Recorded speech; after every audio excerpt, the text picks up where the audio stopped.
Please, wherever you are, good morning, good afternoon, good evening. May the peace and grace of God from Jesus Christ be upon you. This is Bishop-elect Dr. Mankwa from New York.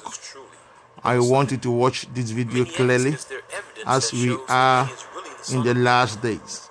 For Jesus Christ is coming. Please, this will help you to understand where we are, what is about to happen, and what you have to do.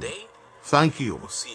Lord, I give you praise that anyone watching this will comprehend, understand the mystery you revealed to Daniel. Thank you, my Lord. Once again, from your brother and servant in the Lord, Bishop-elect Dr. Joe Amankwa, New York.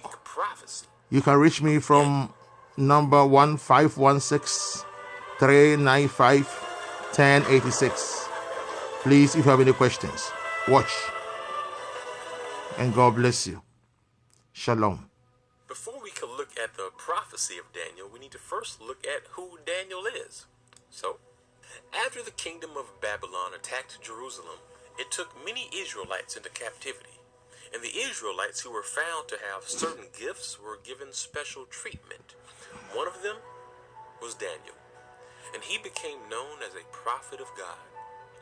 In the beginning of the book of Daniel, we see his journey to become an instrument of God in this foreign land. And towards the middle and end of the book, we are shown many of the visions that God gave him. One of those visions reveals the exact year that the Messiah would come.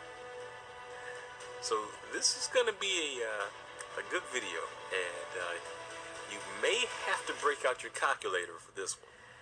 So when you look at the book of Daniel, by chapter 9, God has already given Daniel many visions about the future. And Daniel wants to know, when are these things going to start happening? So the angel Gabriel comes into the picture, and he lets Daniel know when the Messiah will arrive on the scene. And this is huge, because if we can see from the Old Testament when the Messiah was to come, well, then it should settle all arguments about if Jesus was the Messiah or not. I mean, if you can look and see from the Old Testament where it says the Messiah should come at this date, well, we can look and see what happened in the future and if Jesus fulfilled it.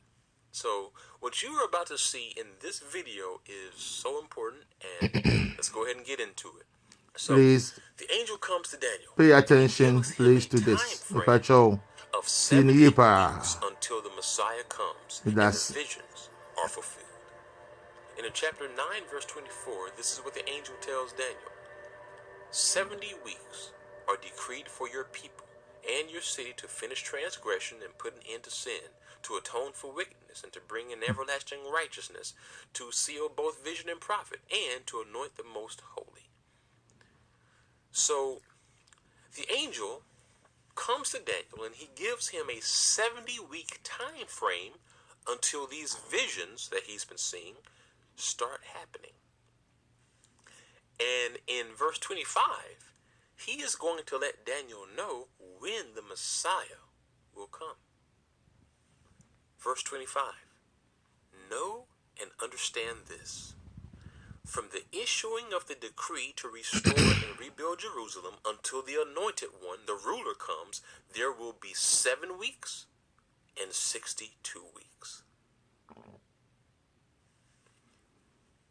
So he says that after there has been a decree to rebuild Jerusalem, there will be 7 weeks and 62 weeks until the anointed one, the ruler, comes. So basically he says there will be 7 plus 62, which is a total of 69 weeks after the decree is made that the anointed one will come on the scene. So first of all, who is the anointed one, the ruler here that it says is going to come? Well, most commentaries agree that the anointed ruler that Daniel mentions here is the same person he was referring to in his previous vision in chapter 7. In the earlier vision, Daniel refers to this individual called the Son of Man, who will be given the greatest kingdom of all. And so it makes sense here that this anointed ruler who will come is the same person that Daniel was referring to in his previous vision, the Son of Man, the Messiah. And so let's look and see who is this anointed one. He says, rebuild Jerusalem until the anointed one, the ruler, comes. Well, if you click where it says tools and look at the original Hebrew word, you will find it says rebuild Jerusalem until the Messiah, the Prince. So the word that was translated from Hebrew into the word anointed one is actually from the Hebrew word Mashiach, or Messiah. And as you can see here, the word Mashiach often refers to anointed or Messiah, is often translated as the anointed one, the Messiah, the Messianic Prince, the King of Israel, the High Priest of Israel. So it's pretty clear here that when it says the anointed one, it's referring to the original Hebrew word, the Mashiach, or the Messiah. So when he says that this anointed ruler is going to come, he says this is when the Messiah is going to come and arrive into the picture, on the scene. And so let's look at the time frame that Daniel is given until the arrival of the Messiah.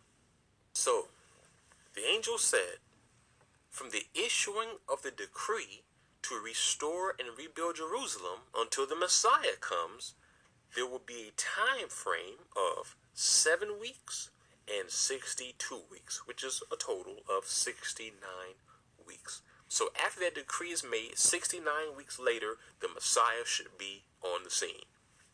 So if we're going to see if Daniel was accurate about the coming of the Messiah, the first thing we have to do here is find out when there was a decree that was made to restore and rebuild Jerusalem. Because if we can find out that, then we have a starting point. Well, thank God for documented history. Because from commentaries and archaeological findings, we know that there were 4 decrees that were made by 3 different kings to rebuild the temple.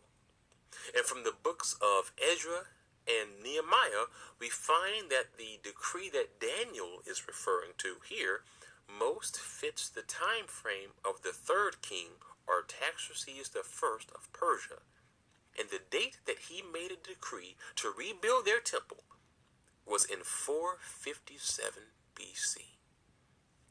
So the prophecy said that after the king issues a decree, which happened in 457 BC, there would be 69 weeks until the Messiah comes. Well, break out your calculator, do the math. 69 weeks. How many days is 69 weeks? 483 days.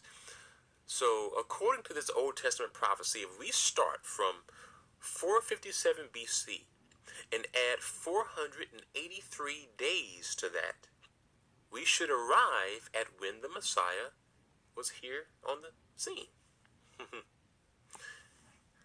Well, if there's anything that we've seen from the last 2 videos, it's that whenever the Old Testament deals with prophecy and numbers like this, if you want to see how it was fulfilled, you have to use the prophetic code.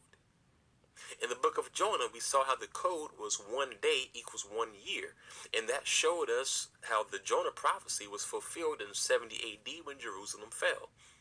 In the last video about the Hosea prophecy, we saw how the code was 1 day equals 1 millennium. And that revealed exactly when the nation of Israel would be revived.